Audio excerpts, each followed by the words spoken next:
What's up, guys, and welcome to the first must-see comic and nerd culture show. Welcome to the Comic Universe. I'm Dr. J. I've got a PhD in nerd culture, and I should know. I printed it out myself. Well, folks, we have come to the end of the road, at least for this half of the season. This is my final Easter egg video for the first half of Young Justice Outsiders Season 3, Young Justice Outsiders, or Young Justice Season 3.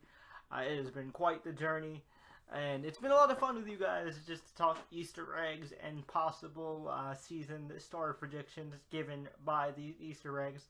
Now, of course, we are going over the Easter eggs from episodes 10 through 13. I'm going to try and do this in particular order, but honestly, it's I'm just kind of rattle off some of the ones that that stood out to me the most. Now, granted, I'm only human, contrary to popular belief, so I will more than likely miss a few Easter eggs. So if I do miss Easter eggs that you think were cool or want to point out, feel free to mention them in the comments. I definitely would like to know any Easter eggs that I missed, and obviously tell us what you think about these Easter eggs. Which ones were your favorite, and what do you think some of these will lead to? Let us know in the comments down below. Now let's just get started. So these 3 episodes obviously introduced us to a bunch of different stuff. So some of the minor things, of course, Halo gets her official civilian name, which it's the same name she has in the comics, Violet Harper, which she lives with Artemis and Roy, so that makes sense. I liked the line with Artemis. She's like, "Well, what about Violet Croc?" And she goes, "Yeah, I hated that last name. I always hated that last name too." But yeah, that was pretty cool. We see in this episode that Cheshire, she went to creep in on her family and check in on them, and it looks like she came to say goodbye, which does not bode well for her. I'm wondering if she's going on like a suicide mission or something. What's gonna go down there? It's gonna be interesting to see what that would lead to. But the big sources of the Easter eggs that we are talking about today come from, of course, Another Human Freak and True Heroes, because we get in those 2 episodes, we get introduced to a character that we got teased at in the last block, which was, of course, Vic Stone, aka Cyborg. And I gotta say, I really like this version of Cyborg.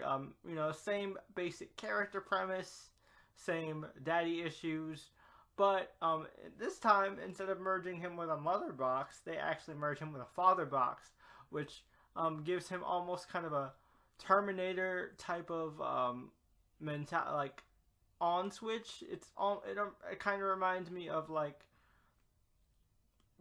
the Borg, but like if like the cybernetic programming was evil and went into like full-on murder machine mode.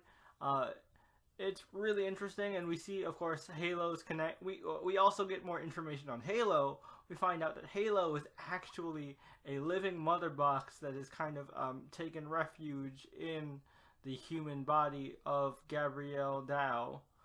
So we find out now officially that no, she's not just Gabrielle Dow with her memory wipe. She is actually a completely new person. Gabrielle Dow is literally dead. She was killed.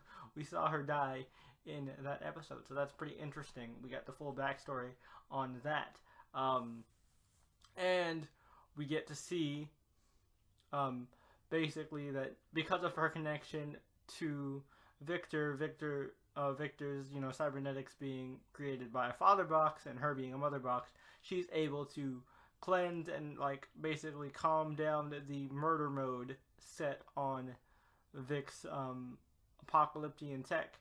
So that's pretty interesting. Also, in the episodes where we got to see Cyborg, we get to see other DC characters as well. At Forager and Halo's or I guess Fred and Violet's school, Happy Harbor High, which is where Connor and McGann went to school during Young Justice. which, by the way, we now know officially that, McGann is a guidance counselor, and Snapper, Snapper Carr's nephew is was the principal, is the principal. That's pretty interesting. And so we see at the school that a familiar face, if you're a fan of the Bat Family and Batman Eternal, Harper Rowe. I'm really excited to see Harper. She's one of my favorite underrated, underused Bat characters. I always thought she had a cool design. I really like Bluebird. I might be only one of a handful of people that actually likes Bluebird, but I'm really excited to see what goes on with her. And it looks like Gotham might even be playing a bigger part in this season than I thought, given what we see in the last episode of True Heroes, which is where we officially make our move to save Tara Markov and some of the other kids that are in the same meta trafficking ring, because they are in this like meta fight club thing, where we also get to see another milestone character fight Tara in this meta fight club, and that milestone character is Holocaust. But the people observing this meta fight club, and I guess who this is being held for to like basically buy them as weapons, I know anyone who's read the Scott Snyder Batman run knows those who mask anywhere. Those guys are, you can tell in the thumbnail, the Court of Owls. So I'm wondering, well, we've already got the light, so I'm wondering, like, will the Court of Owls actually play a role in this season of Young Justice, or are they just planting a seed for maybe in a season 4 or something with the Court of Owls, and maybe this will introduce us characters like Calvin Rose Talon, or that Talon that was briefly a part of the New 52 Birds of Prey team, Strix. I really like both of those characters. Again, I might be one of a few people that actually liked Calvin Rose and Strix, but I think the Talons are a cool concept. I like the Court of the Owls, but Court of Owls was a cool concept. I mean, Scott Snyder didn't really stick the landing with the ending, but he never really does stick the landing with the ending. Don't at me, Scott Snyder fans. But overall, that's really cool. And we see at the end of the episode that Deathstroke gets a text message saying, "I'm in." So we're next half of the season, we're going to get a basically a version of the Judas Contract story, where Tara infiltrates the team and basically gets info for Slade, and that's how, and she takes the team down from the inside. Also, speaking of the other part of the Judas Contract story, well, at least, the one that most people know, in the episode Nightmare Monkey, that mostly focuses on Beast Boy and basically his past and his backstory. We get a good look at the Doom Patrol just in time for the new Doom Patrol DC Universe live action series. And we get a pretty funny parody of Teen Titans Go with Doom Patrol Go. And complete with the fact that, of course, voicing Rita, aka Elastigirl, is the OG voice of Starfire from the Titans cartoon. So I think that was really cool. We got to see more Beast Boy's backstory. We got to see how the Doom Patrol basically disbanded and were killed. So I think that's that's pretty interesting. Again, nice little bit of subtle programming and plugging, since Doom Patrol is the next show to come up on the DC Universe after Young Justice. I really enjoyed that. Nightmare Monkey was a really fun episode.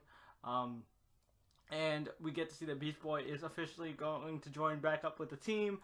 And we also see that Nightwing says, "I think Brion, Forager, and Halo are ready for the team."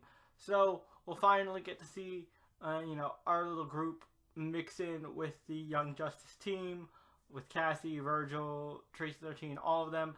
I've been waiting to, and Kid Flash. I've been waiting to see more of that, because, they showed that teaser image with, Virgil, Tracy 13, Cassie, all of them, but we haven't seen them in so long, and we only got to see those small glimpses in that away mission episode. So I'd like to see more of them. But yeah, those are pretty much all the Easter eggs. If I had missed any, more. Let me know any of the Easter eggs that I missed in the comments down below. As always, don't forget to leave this video a like to let us know you enjoyed it. Hulk smash that like button like you mean it, and Hulk smash that subscribe button while you're at it. We are so close to hitting 1K and reaching our big goal. So we'd really appreciate it if you could help us on that. On our way to that goal, in the outro card, I will leave linked a video YouTube mysterious algorithm things you might like, as well as the previous installment of the Young Justice Easter egg series, in case you missed that one as well. But until next time, you guys, this is Dr. J from Mr. J's Reviews for the Comic Universe. And hopefully, you guys are feeling the Aster. Stay whelmed. Peace.